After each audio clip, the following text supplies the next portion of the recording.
Bismillahirrahmanirrahim. Alhamdulillah wassalatu wassalamu ala rasulillah wa ala alihi wa sahbihi ajma'in.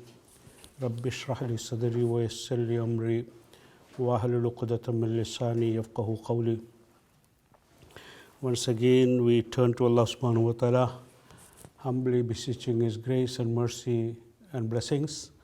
Allahumma allimna ma yanfa'una wanfa'na bima 'allamtana wa zidna ilma. Ya Allah, teach us that which is beneficial for us and bless us in the knowledge you've granted us and increase our knowledge. Welcome back to this session. Today we are dealing with a great personality. Unlike Maulana Rumi that we covered last week, I remember this is a different personality. The difference between these, each scholar or jurist or imam in Islam has his own unique perspectives, interpretations of Islam. Islam is not a monolithic thing. It has a diversity, it has a flexibility, it can adapt itself to different perspectives and situations and circumstances. Unless we are aware of this diversity in Islam, we will end up putting each one into a box and then start fighting and killing each other. This is what's happening now in the Muslim world. We have this sectarianism, and sometimes you may think some of these intellectuals were responsible for some of this extremism, as some people say, but I don't agree that with some of these estimations, because sometimes we project our ideas onto these thinkers and jurists. They were dealing with situation different from ours. So you cannot transplant their views to our milieu, our circumstances, because fatwa changes according to time and place. This is something we need to understand. This is what more I have to say. I'm afraid I cannot deal with everything about this great person in this session. So what I decided is I'm going to take the next session on his disciple, Imam Ibn al-Qayyim. So in this way, whatever is left, because both of these great imams are modern in the sense they influence the modern world. They influence the Islamic thinking in the modern world, and a lot of studies are done now in the West, in North America and the West, on these great personalities. Because their works cover a wide spectrum of Islamic sciences and disciplines, theology, philosophy, jurisprudence, tafsir of the Quran. So they have an abiding influence. As we said about Rumi, his influence is very, very wide when it comes to spirituality. But when it comes to theology and philosophy and jurisprudence, and even reform and revival in Islam, these personalities have more greater influence. So with this introduction, today inshallah, there is so much on ibn Taymiyyah that he has written more than 400 works. So, and covers wide. So even academics who devote their lifetime find it very hard to pinpoint him or even exhaust their research on his various aspects. So briefly I will cover origins and education, and of course I need to mention his independence of spirit, which is really mark him out, which land him in trouble in his own time and in our own time also, because conservatism is very deep-rooted in the Muslim community. And of course, then literary output, which is massive. And this is one person.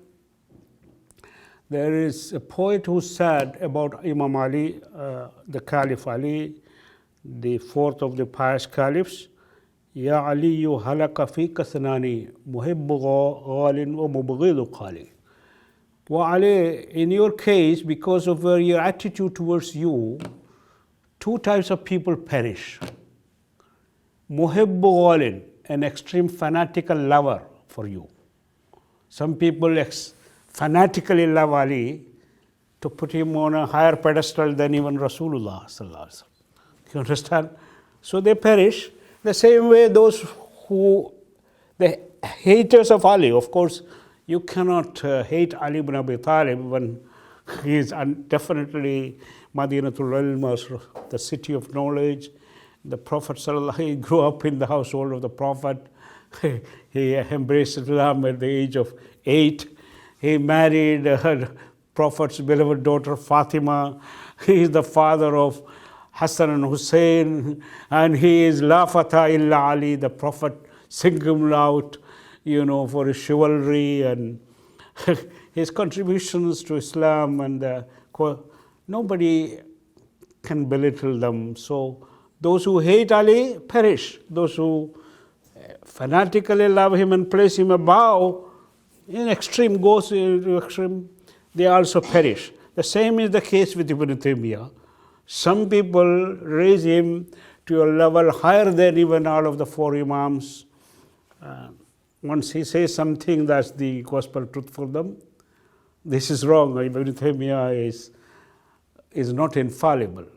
There is only Rasulullah who is infallible, protected by Allah from making major mistakes. Okay? So as far as others are concerned, including Rumi, all those personalities we covered, they could make mistakes. Okay? And they are not infallible. So on the other hand, there are people who call him, call him a heretic. They even call him an infidel, and they call for his blood. Great number of ulama stood up against him, and he virtually many years he spent in jail. Finally, he died in jail. Trials one after the other, because a number of reasons. He agitated, he was active intellectually and physically in the field. Okay, I will mention something of it. And then, of course, his legacy we will have to deal next when we talk about Ibn al-Qayyim, because his main legacy, as Ibn Hajar said, if Ibn Taymiyyah did not leave any works, of course he has 400 works to his credit.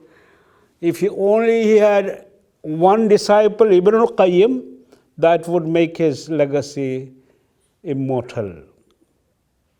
Understand? So that's the kind of course he has other students as well. Okay. Now, his name was Taqī Aḥmad. Of course, Aḥmad is the name. Ibn Abdul Halim, Ibn Abdul Salam, Ibn Abdullah ibn al-Khidr. He has a kunya Abul Abbas. I told you I was in the court here as an expert on jihad. I was called because one Syrian brother, young brother, was in jail for 5 years, and then the trial came. The prosecutor argued that this man has a kunya, and he kept that kunya Abul Haris in order to hide his identity. So I was called by the defense as an expert witness, and one of the questions raised, why is he having a kunya? This is it. Kunya is a sunnah of the Prophet. As I mentioned here before, Aisha radiallahu anha didn't have any child, but she has a kunya Ummu Abdullah, mother of Abdullah. Understand? Ibn Taymiyyah never got married, but he has a kunya, Abul Abbas, father of Abbas. It doesn't mean anything, it's kunya. Kunya is just because apparently he loved Abbas, maybe. I didn't come across that explanation, but maybe his father gave this kunya to him. So this is Abul Abbas is kunya, even though he never married. I will come to that point later, inshallah. But he is widely known as Ibn Taymiyyah. Any work on jurisprudence today or tasawwuf or anything, Islamic theology, you will come across his name. And of course, he is out. His name is out even in the newspapers. Alaikum Assalam, Guardian, Times, and there is this Islamophobes take his name because he is called the father of extremism. The father of, I will come to that point, inshallah. But many refer to him as Shaykhul Islam. Of course, in his own time, more than a dozen and more scholars, eminent scholars, called him Shaykhul Islam. Imam and Mujaddid and Mujtahid, these are very, very big titles actually. It's not, it's called a Mujaddid, a reformer.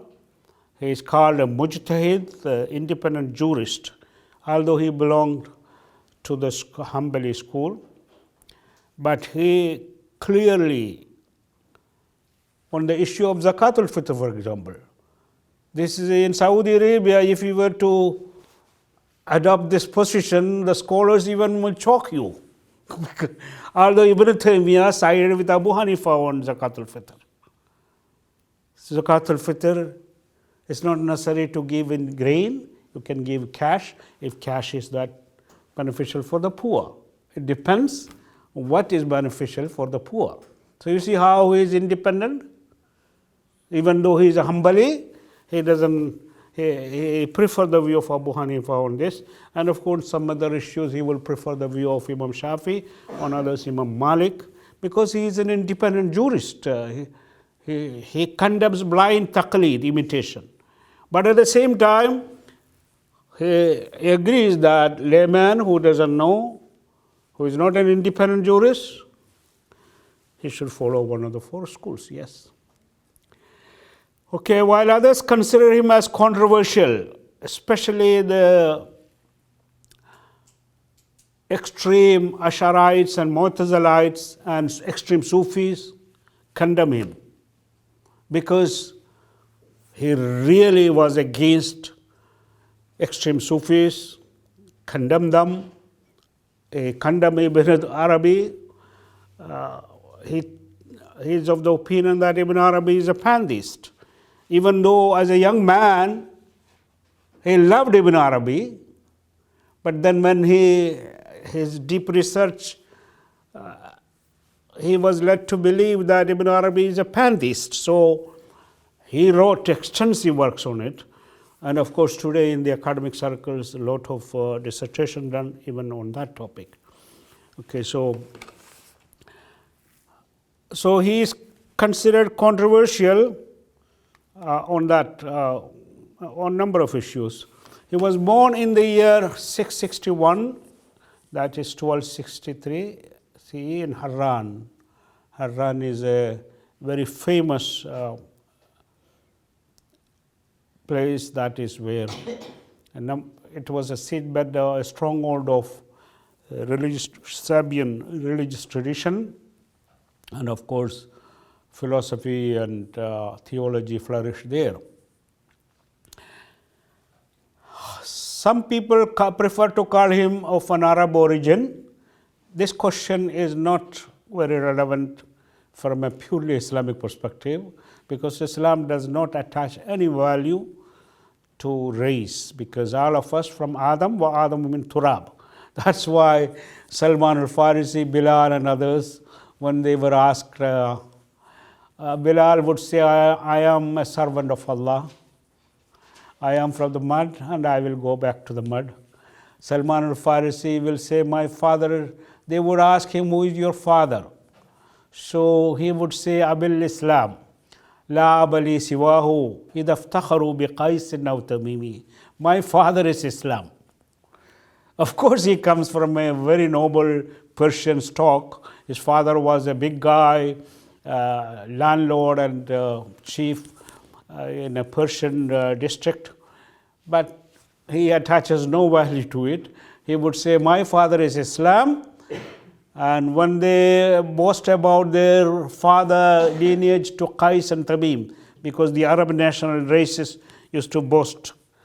And they are the ones mockingly asking Salman al-Farisi, this great companion of the Prophet, who is your father? So his answer to them is like that. You see how when people boast of their race, I would only boastfully say, my father is Islam. So Islam integrated the various races, but unfortunately this Jahiliyyah still very, very deep throughout the Muslim world, na'udhu billah. So that is in the Arab world, in the all other parts of the Muslim world, even in Pakistan, which was a country fought for Islam, they still divide people into Muhajir and the world. They think they belong to India. Still, even though they are there for generations now, still this racism, na'udhu billah, may Allah save us, this is nothing to. So, but some people say he is of Kurdish origin, others say he is an Arab origin, it doesn't matter. Okay, so he came from a long line of humbly jurists. His father, grandfather, great-grandfather were all scholars, but they all belong to the Hanbali school. In the case of Rumi, we said that he came from a Hanafi school background, whereas his very dear friend, Shamsuddin Tabrizi, belonged to the Shafi school. So we have different schools and scholars come from all, it doesn't matter, Now, this was the time of Mongol invasions and occupations of the Muslim lands. And Ibn Taymiyyah was hardly 7 years old when the family was forced to flee to Damascus from Harran. If the Mongol invasion threat was not there, he would have stayed in Harran, but he was forced. Just like Rumi was forced to flee from Balkh and settled finally where? Traveling various places, settled finally in Konya. So in the case of Ibn Taymiyyah, his family was forced to flee to Damascus.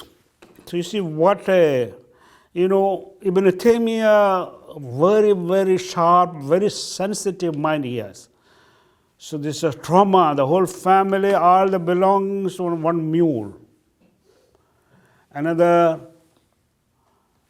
mule for the family. So this is what they took. And even on the way, they had trouble, and then finally, through their prayers, they managed to get to Damascus. So look at the trauma the family went through.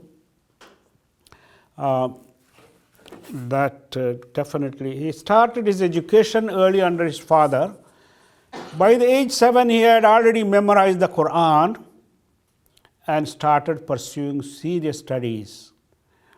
The Islamic education, the foundation for that is Quran. And of course, along with that, they study the literature, language, grammar and literature, because they simply reading the Quran, memorizing it, there is no benefit in it. And Quran is for understanding, isn't it? For study, for knowledge. So that's why at the same time they memorizing, they also master the language in order for them, so that the Quranic knowledge becomes the foundation for all the other disciplines that you study. Damascus was at that time, one of the greatest centers of Islamic learning, knowledge. Even in the case of Rumi, he said he spent years in Damascus pursuing his higher studies because it had a great number of scholars, jurists, and Sufi sheikhs. So, scholars, both male and female. Muslims think now, even now, only man, just like Hinduism, they say a woman has to learn the scripture from man. But now they are changing it. But this is in the laws of Manusmriti, laws of Manu. So we are also influenced by that because we think a woman's place is the kitchen. But that was not the Islamic understanding because Aisha was one of the greatest scholars in Islam. More than 200 people graduated from the so-called University of Aisha, great jurist, and she would give rulings. Of course, this is amazing. And this tradition was revived by so many women throughout Islamic history. And the great Imam ibn Taymiyyah had more than 200 sheikhs, and two of them at least minimum, he had more, were women actually, great scholars of hadith, Sitt bint Makki and Sittul Arab al-Kindiya. His own mother was also a scholar, Sitt. Her name is also Sitt. So he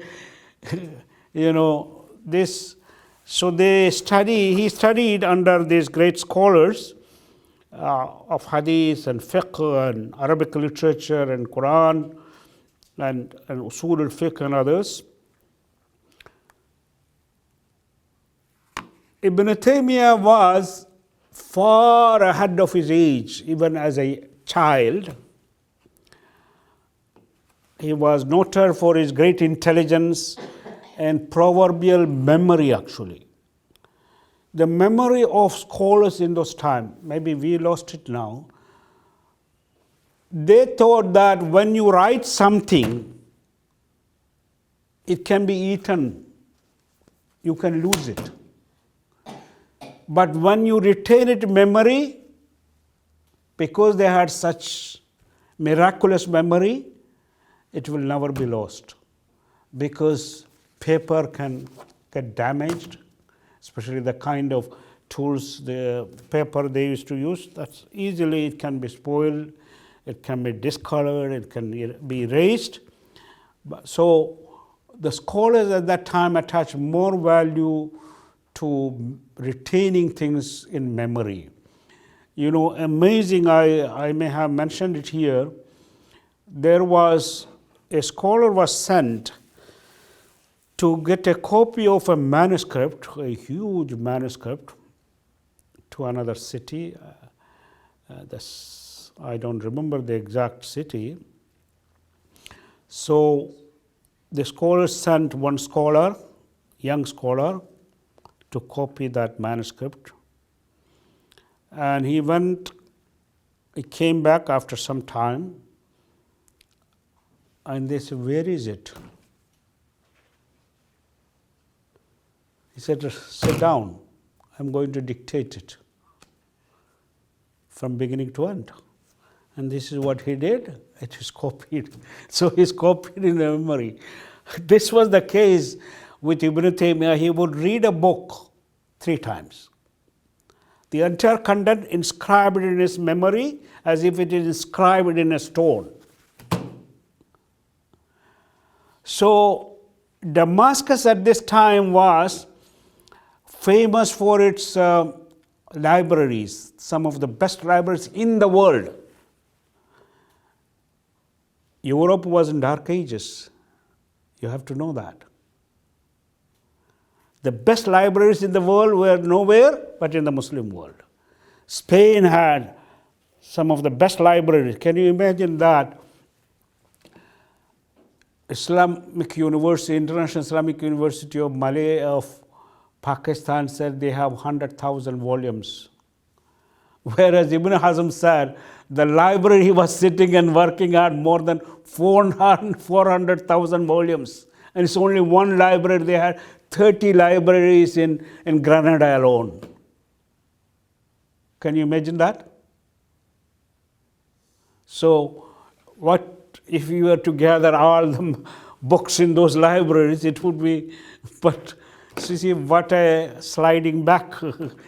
So, he would read a book 3 times, his content will be inscribed in his memory as if in a stone. That's it. And that's why people could not debate with Ibn Taymiyyah. You could be a Hanafi, you could be a Maliki, you could be a Shafi, you could be Hanbali.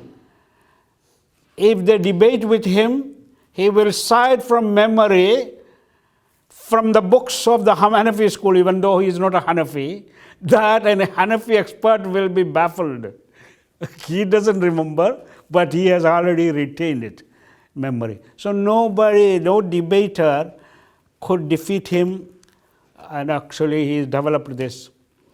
Imam Zahabi is one of his disciples. He's a great scholar, independent scholar, a muhaddis. You know, there is a beautiful example, it will give you the status of Zahabi. Ibn Hajar al-Asqalani, who is known as the commander-in-chief of the hadith scholars, is a great hadith scholar. He said when he went for Hajj, he was drinking the Zamzam water because the Prophet said, when you drink Zamzam and you pray, ask Allah for anything, Allah will grant you your wish. So he said, when I drank Zamzam, I asked Allah to give me the same critical retention and thinking that Imam Zahabi had, because Zahabi had such great intellectual thing. So look at this. This is one of the students of Ibn Taymiyyah, but of course he did not agree with him in all of his views. He describes Ibn Taymiyyah in these words. Ibn Taymiyyah grew up with exemplary piety, chastity, devotion, moderation in his lifestyle.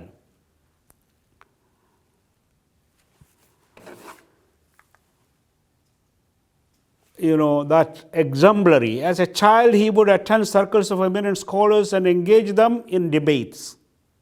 He's a child, but he debates with them. And his insights baffled even the brightest minds. This is, you know, Allah subhanahu wa ta'ala and Imam Zahabi in so many words describe him, not only Imam Zahabi, but even those who debated with him, great senior scholars. He's, for 500 years, this is one person, the like of whom never appeared in the Muslim world. You know, but after having said that, because they had to debate with him and he really attacked them, this is one thing with Ibn Taymiyyah, he cannot stand when he is debating, sometimes uses harsh words. So acerbicness, this is one thing Imam Zahabi also noted. So that earned him also the enmity. So nobody is perfect, you understand? So he's inside. He was authorized to offer rulings while he was 19 or even less than that. Some report says even at the age of 17. His independent rulings. And Imam Zahabi says he became devoted to research and writing from that very young age. So this is one of the greatest Shafi jurists, who is called a Mujtahid, a senior scholar, said about him, told him direct, I never thought that Allah would continue to create geniuses like you. You understand? Because he thought, oh, you know, there was all this great, you know, once before passed away, no more. But of course, even Daqiq al-Eid, he's a Mujtahid, he's a Shafi'ites consider him as a Mujaddid. This is the remark because, of course, there is a context for that. I will come to that. So he mastered all of the sciences of the day, both religious and rational.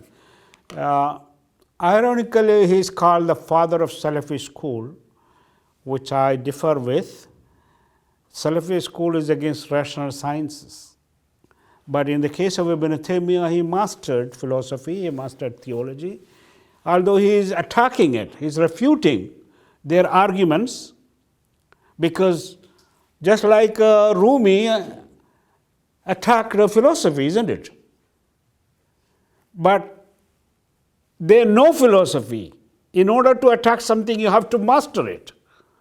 So, therefore, he is a philosopher himself. When you use reason to refute philosophy, you are a philosopher yourself too. You understand? So, they are fighting against philosophy that is detrimental to religion. They are not against use of reason. So that's why he mastered. That's a big thing we have to understand about. His depth of knowledge in hadith, fiqh, theology, and rational science were applauded by eminent scholars and peers. That's why many of them refer to him as Shaykhul Islam, and they really were astounded by his depth of knowledge and mastery. It's said that he mastered Latin, Hebrew, and Turkish beside Arabic. So you see how, you know why he's studying Latin? Because in order to study philosophers, Greek philosophy, he had to, and Hebrew, in order to, because he wrote against refutation of Christianity. And for that, he has to consult the original sources. For that, he studied Hebrew. And Turkish also he studied, of course. And as far as his knowledge of Arabic is such, he was, somebody just threw him a question in a poem. There's 2 lines.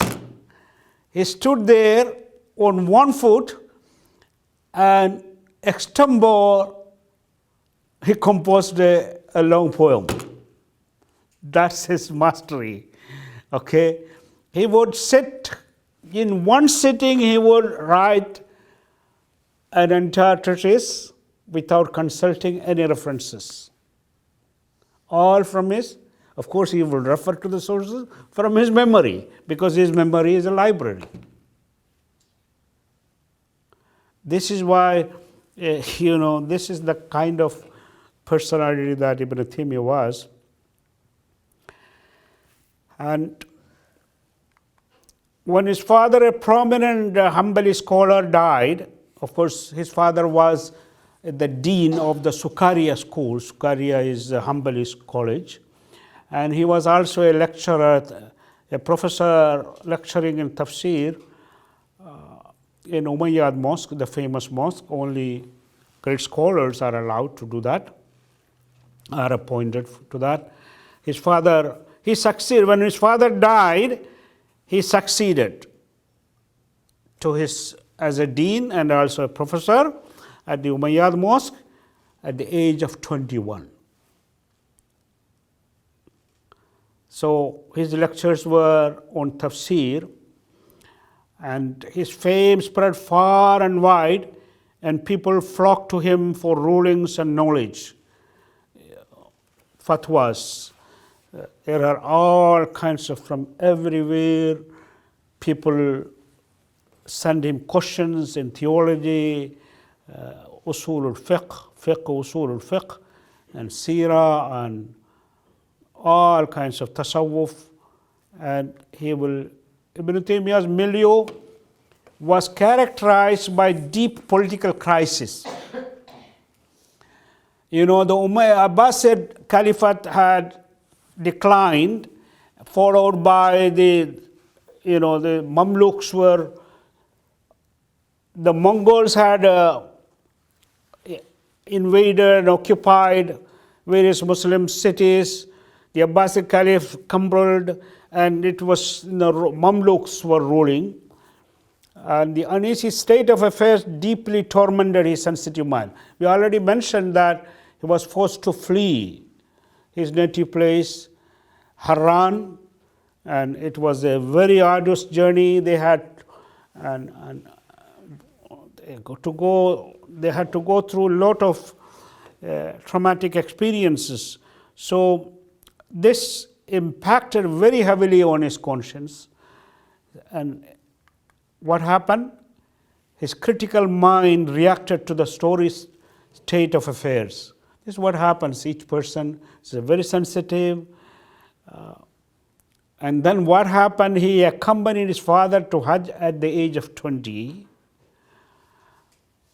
And in Mecca and Medina, he was shocked to see all kinds of innovations. You go to various parts of India and Pakistan, grave worship and the spear muridi, people just like in India, Hindus have all this and the Muslims have their own, competing with that, and this is a big business. So he was really shocked, this whole innovations, reverence of graves and saint worship and things like that. And he thought very, very deeply of the state of affairs, and he called for a return to the way of Salaf. He said the only solution for Muslims to come out of this, and of course politically his solution is, when there is no justice, Allah will make sure that you are conquered. This is another observation he made. When Muslims fail to rule by the standard of justice and apply justice on the ground, Allah will make sure their lands are occupied. You see? What a keen observation. And he said Allah will support a kafir ruler who is just over a Muslim ruler who is wicked and unjust. This is the law of Allah. And he said that is what the Quran teaches us. So because zulm, injustice, Allah will not tolerate. Okay, so that's why he railed against all forms of innovations, including worship of grave saints, etc. He openly criticized the scholars and Sufis who condone such practices. So nobody escaped from his scathing criticism. He criticizes rulers, he criticizes officials, he criticizes scholars, theologians, philosophers, Sufis, everybody. So his first work, however, was on refutation of a Christian who insulted the Prophet. So what he did, he took his disciples and followers and held a protest. This is the first time a scholar becoming a protester. So he said that this Christian has to be executed. Of course, people came out, of course, this was the first instance of a scholar activist who tried to use force to bring about changes. His view on innovations went as far as declaring journey to visit the grave of the Prophet as forbidden. You can visit the grave of the Prophet for sure, nothing wrong with that, but to make a journey solely for the purpose of visiting the grave of the Prophet, he thought it's an innovation. You can make the niyyah, I want to go to the masjid of the Prophet. And while you are there, yes, visit the grave. Because you know why? He saw what was happening in the name of visitation of graves, how they were turning graves into idols. They were kissing and they were prostrating, they were doing all kinds of. And not only grave of the Prophet, but every grave. Grave worship was rampant. And this is the case. I have my colleague in McGill University who was studying with me. I heard he's a sajjada. At that time, he was a sajjada nashin. a heir to the Pir, who was this grave in Gulbarga, Hyderabad. So I heard that this man, who is an educated man, he is now the man in charge. And one visitor who saw him there told me, came and said, the people are Hindus and Muslims are prostrating to him now. So this is the background that Ibn Taymiyyah has in mind. So how in the name of Islam, people are committing shirk. So he reacted, very, very vehemently against this and wrote extensively fatwas and monographs and treatises. And when the Mongols threatened to invade Damascus in 702, that is the Hijrah, Ibn Taymiyyah took to the street to mobilize the masses. They said scholars escaped, ran away. Sufis ran away, Sufi sheikhs. Only few scholars remained. He was the chief among them, mobilizing people, exhorting them to make jihad, to stand up, to fight. You see, that's the difference between him and other scholars. So what happened? He actively participated in the war and displayed great feats. The Mongols were defeated, actually, and actually he gave openly the fatwa, it was Ramadan, said you have to break your fast. And he ate whatever he had and openly did that, and everybody followed suit. So this is alim, because when you make jihad, you have to be prepared for it, and you are allowed to make use of this concession. And even more amazing was his boldness. He was extremely bold. He's bold in front of scholars who attack him. He's bold in front of anybody. The Mongol tyrant, even his name feels horror and terror in the minds of people because they are guilty of so much massacre. The scholars went, and Ibn Taymiyyah was among them, to meet this Mongol tyrant. And he goes straight to him and pointing, just directly pointing to him, you claim to be a Muslim. You have qadis, imams and muazzins to the best of our knowledge, and yet you are waging war against us. Your father and grandfather were not Muslims, and they did not do what you are doing. They did not break the covenant, while you, in spite of claiming to be a Muslim, broke it and committed aggression. It's said in the Ibn Kathir narrates this, said some scholars immediately lifted the fork, thinking that the sword is flashing. The man is carrying a sword, the guard. It will be immediately, head will be cut off, and that blood will fall on them. So some of them moved away.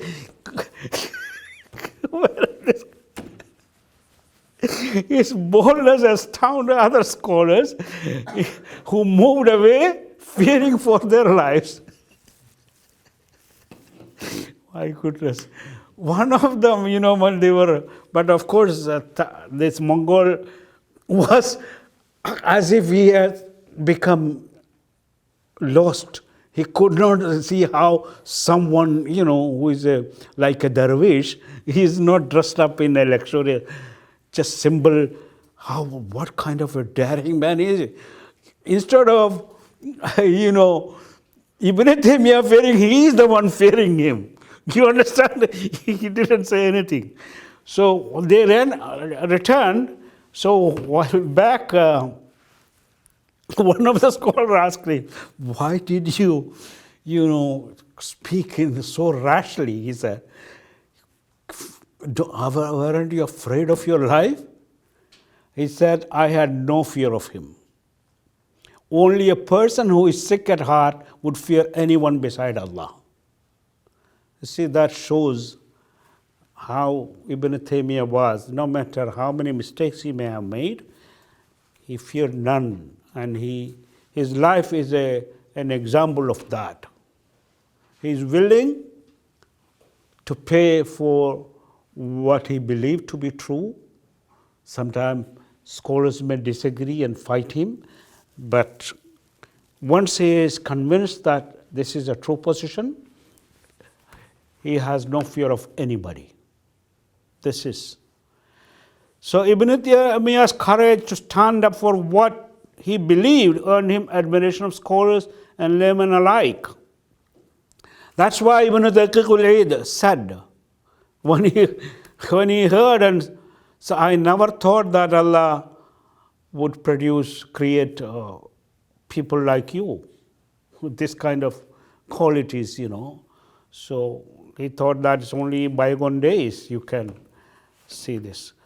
But at the same time, it earned him enmity of many others, including scholars, because he attacked them, he refuted them, and many of them were simply scholars of the establishment. Whatever the ruler want to, they would give fatwa pleasing the rulers. I am not saying everybody was like that. Everybody who criticized Ibn Taymiyyah is like that. No, I cannot say that. There were some very, very sincere scholars also who did not agree with some of the extreme views, like visiting the grave of the Prophet. They were of the opinion, no, a person can undertake the journey with the niyyah of visiting the grave of Prophet or even any Prophet or any great person, as long as he does not commit any shirk or innovations.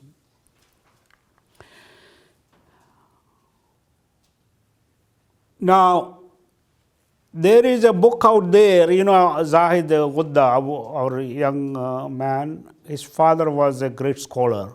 He came here also. He has written extensively on biographies of great scholars. He has a book called Al-Ulama al-Uzzab, the lifelong bachelors, scholars who were lifelong bachelors in Islam. It's not one or two. We have more than a dozen eminent ones, and Ibn Taymiyyah was one. Of course, their name include Ibn Jarir, who is the greatest mufassir of the Quran. He never got married. And Imam Nawawi, the author of the 40 Hadiths and Riyadus Salihin, and of course, Encyclopedia of Fiqh, a great scholar, Shafi jurist, and Muhaddith. He never got married. And Ibn Taymiyyah was the same way. But people ask the question, how come if marriage is a sunnah, why these scholars chose to remain bachelors? Yes, marriage is a sunnah. Sometimes marriage becomes obligatory. If a person cannot save himself from sin, marriage is obligatory, not just sunnah. Otherwise, it's a sunnah. But it becomes haram for a person who cannot fulfill his spousal duties. If somebody has no desire, or he cannot fulfill the spousal duties, or he is suffering from an illness, AIDS for instance, is it obligatory on you to get married, pass on this disease? No. So the ruling changes. But in the case of these people, they had no desire. In the case of Ibn Taymiyyah, it's said by his own students, this man had no such thing. So why he should get married? And then they were utterly devoted to pursuit of knowledge. Nothing, they had no other concern in this world. Knowledge, and of course standing and disseminating knowledge, that's the passion of this. Okay, now in the case of Ibn Taymiyyah, he was consumed by his intellectual pursuit that he craved for nothing else. There are so many stories about how far he went in this. His mother, he was very much devoted to his mother, and there are passionate letters he wrote to his mother, which shows how much love he had for his mother. She was a scholar herself. Once she cooked a squash dish, and she thought it's so bitter nobody could eat it. So she left it aside. Later on, she wanted to trash it. Ibn Taymiyyah comes home, eats it. So his mother, how could you eat it? It's so bitter. It's not edible. He said, Mom, I didn't know. He didn't, because he just want to eat something, so because his mind is somewhere else. His mind was occupied with many intellectual and social issues of the time. I already mentioned he read widely in a wide range of disciplines, Quran exegesis, hadith, comparative jurisprudence, theology, philosophy, comparative religion. He has works in all of this, not one work, but many volumes he produced, almost more than, some say more than 400 works. In his own words, he would refer to more than 100 works of tafsir explaining a single verse of the Quran. A single verse of the Quran for explanation, he would refer to more than 100 works of tafsir. So of course, for all this, if you are married, how you will have time for all this? Understand? Okay, now Damascus, I already mentioned this. It had some of the best libraries, I already mentioned it. And Ibn Taymiyyah says when he would think about these difficult issues, he would go for a spiritual and intellectual retreat. He would go to the desert, far away from people, and spend hours in seclusion. And he is just crying out to Allah subhanahu wa ta'ala, oh, the teacher of Ibrahim, teacher of Dawood, teacher of Muhammad, teacher of Musa, teacher of Isa, teach me. You understand?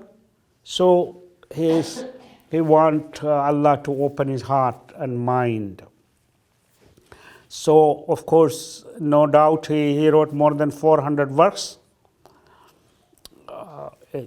which relates to all kinds of, even his work on comparative religion, more than, I have found already 2 dissertations, or 3 dissertations have already been written on his critique of Christianity in North America. Even one of our great scholars, Muzammil Siddiqui, he wrote his dissertation on Ibn Taymiyyah's critique of Christianity. And of course, another Catholic priest who was expert on Islam, working in Vatican City with the Pope, his dissertation was on Ibn Taymiyyah's critique of Christianity. So you can see what kind of a work he has produced. His fatwas have been codified in 37 big volumes actually. We have it here in our library. How many volumes? 37. It's huge. His work on refutation of Greek logic has earned the praise of Western academics for its depth of critical thinking. Because many people thought Greek logic is infallible. No, because he thought it has its flaws. Intellectual, his work is naqdul mantiq. His just incoherence of this Greek logic. And his work on harmonizing reason and revelation in Islam appears in 11 volumes. It has been the subject of several PhD dissertations in North America. Even within the last 5-6 years, I have already found Yale University, McGill University, and other universities PhD dissertations on his ideas on harmonizing reason and revelation. So you can see what kind of course, we are not mentioning the dissertations done in the Muslim world. If you take, okay, so there is no other scholar who has become so controversial as Ibn Taymiyyah. No scholar. We already mentioned that many call him Shaykhul Islam and the Imam and Mujtahid and Mujaddid, but on the other hand, There are many who vehemently oppose him. His stance on theology, Sufism, and independent rulings in fiqh has earned him many enemies during his time and after. Because he is an independent mind. So if he finds something not coherent, something not cannot be reconciled with this understanding of Quran and Hadith, he will try to refute it, and he would use all kinds of arguments, rational and scriptural, to refute. And of course, his refutation of tasawwuf, many people thought he is an enemy of tasawwuf, but now this has been put to rest. They say he did not oppose tasawwuf, he valued genuine tasawwuf, but he is against this pseudo-Sufis. He divided. I will come to this discussion in little detail next session when we talk about Ibn al-Qayyim, inshallah. But theology and fiqh rulings, I will mention some of it later.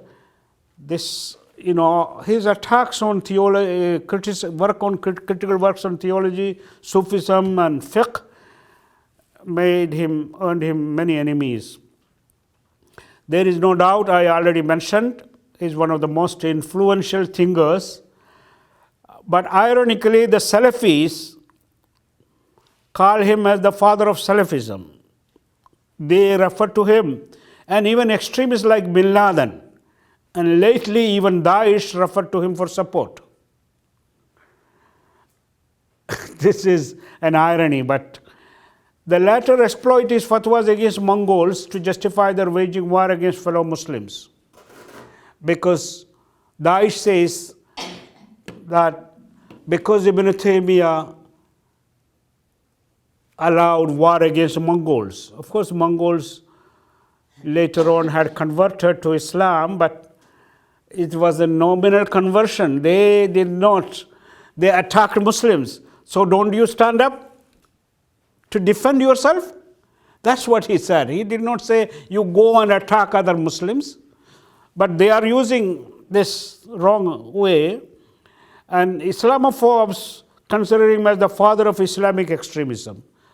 But academical, scholars, Muslim scholars, eminent Muslim scholars as well as Western academics consider this kind of reference to Ibn Taymiyyah as unjustified, because Ibn Taymiyyah's context was different. His fatwas were in a different context that has nothing to do with the context of bin Laden and Daesh and others. Okay. So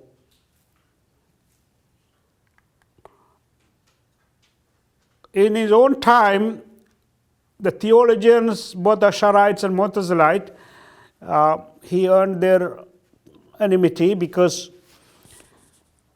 his theology was the Salafi, the traditional theology of Imam Ahmad ibn Hanbal.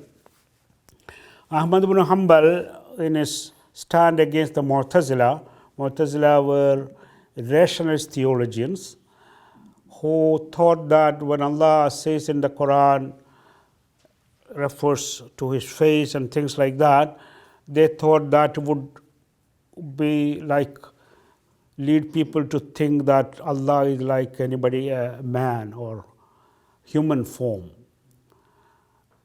Now, the traditional Muslim scholars were of the view, whatever Allah has used for himself, however he has described himself in the Quran, we have to take it as it is. We don't interpret it away. We don't rationalize it. If you do that, you are heretic. That's the view of traditional. But Ibn Taymiyyah is a rational theologian also. He is using reason to attack that. Because when you interpret it away, you are already assuming that Allah and His creation are equal. You have already been guilty of intellectual anthropomorphism. They were accusing that he is, by not interpreting, he is anthropomorphic. Of course, this is a subtle point. But the Salafis don't understand that Ibn Taymiyyah's position is not anthropomorphism at all. What he's saying is, the matters of unseen world, just like, Rumi is to say, reason cannot probe it. Reason cannot venture into that territory. Reason, just like this is what Ibn Khaldun described it, to use reason to talk about Allah, heaven and hell is like somebody using a scale which is meant to weigh gold and silver. You are using that scale to weigh the mountain. You don't use that scale for that. So this is the starting point, actually. So you don't use reason to talk about Allah's name and attributes, because our mind cannot probe the mystery of Allah subhanahu wa ta'ala.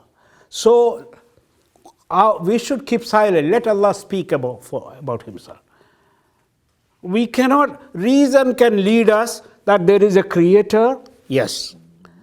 It cannot go beyond that to tell us about his nature. So whatever description we have in the scripture about Allah, we take it as it is, we don't ask how it is. But at the same time we say, it's not, Allah is incomparable. As far as his essence is concerned, as far as his attributes are concerned, as far as his actions are concerned. So you see how, but the others thought that he is guilty of anthropomorphism. Actually, it's not. No doubt this charge applies to Salafi followers. This other charge definitely applied to Salafis, because the way they talk about these things as if, but Ibn Taymiyyah's interpretation is totally different, because he's saying that you don't use reason to talk about it. You need to affirm the uniqueness of Allah, uniqueness of his attributes, without any comparison and things like that. But of course, he was dragged into court on charge of anthropomorphism. And great number of scholars debated with him, but being an excellent debater, they could not win. Because they could not prove their charge. In spite of that, they prevail, even though every single debate he had, this great scholar sitting, he is one person. So somebody is from Hanafi background, another is a Shafi background, another is a Maliki background, another is even Hanbali background. And he is citing references from their works to counter them, which they don't know even. This is the kind of debater he is. So they cannot prove any point there, but because of political reasons, he is thrown in jail. He was released after 4 months, and they filed another charge against him because he continues to preach the same thing. They thought he will be silenced by this kind of threat. No, he will not. Go ahead. And then again then finally this issue has to be decided in Cairo, which is a higher court and greater scholars there who can debate. He was brought before the court, and where he also defended himself again, and he was proven innocent, but yet he was imprisoned. And this time the charge came from the Sufi detractors, because he attacked Ibn Arabi's pantheism and the pseudo-Sufism. He called it pseudo-Sufism, but he did not attack real tasawwuf. And he has a number of works. One book is called The Real Criterion to Distinguish the True Saints, Friends of Allah, from the Friends of the Devil. Of course, friends of the devil are those who claim to be Sufis and practicing all kinds of innovations. Don't call them friends of Allah. They are friends of shayateen. Understand? That's open criticism. So So he was imprisoned in 13, but he was released in 1307, and then he was returned to Damascus once again, where another round of trials started. But then, the nail in the coffin was somebody brought up his fatwa that people should not be traveling to visit the grave of the Prophet. And then his fatwas against divorce. Because even today here, how often man divorce when wife refuses to cook chapati. You are divorced. I divorce you 3 times. So then this woman goes to they go, finally the man also regrets because he need to get another chapati next day. So he regrets. So said how to resolve this thing. The Mufti will say, now you are divorced 3 times, that means now somebody else have to marry you. Some Muftis are willing to marry her just to have a one-night show, and then next day he will divorce her. There are some so-called Muftis doing that here. So this issue came to me so many times, so I said I follow Imam ibn Taymiyyah's opinion. This talaq is not a joke. You don't get married like that in a dream. Do you get married in dream? I marry. You are snoring and I marry. No. So how come when somebody, a reckless man who is not in sober mind, I divorce you, it becomes divorce? What a play with the Sharia is that? So he said, no, this is not. And then they have this ruling that if you visit your dad, you are divorced. If you visit your brother, if you talk to your sister, you are divorced. The jurists consider this as divorce. Ibn Taymiyyah said, this is not divorce. The man he wants to threaten his wife. So he has to expiate for it. That's not a divorce. You understand? Of course, these are rational. Today, in the Muslim world, many scholars came to this conclusion that Ibn Taymiyyah's ruling on this issues are very, very rational and more closer to the Quran understanding of. So what happened is this fatwas landed him against the dominant view of the scholars. They even said he should be killed. Some of them given fatwa, some of them, but others said that he should be put away in jail for good unless he stops this, withdraws this kind of fatwas.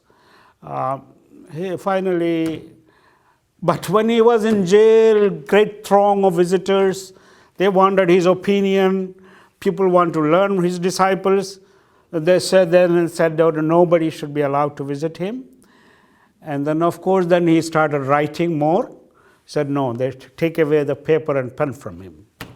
So they want to silence him for good. But then he fell ill at the age of 65. After a short illness, he died. But people turned out in massive numbers to attend his funeral, and the like of which never witnessed except rarely in the history of Damascus. More than 500,000 people showed up in his janazah. So people loved him, but even though the official ulama and Sufis, not all Sufis, were against him.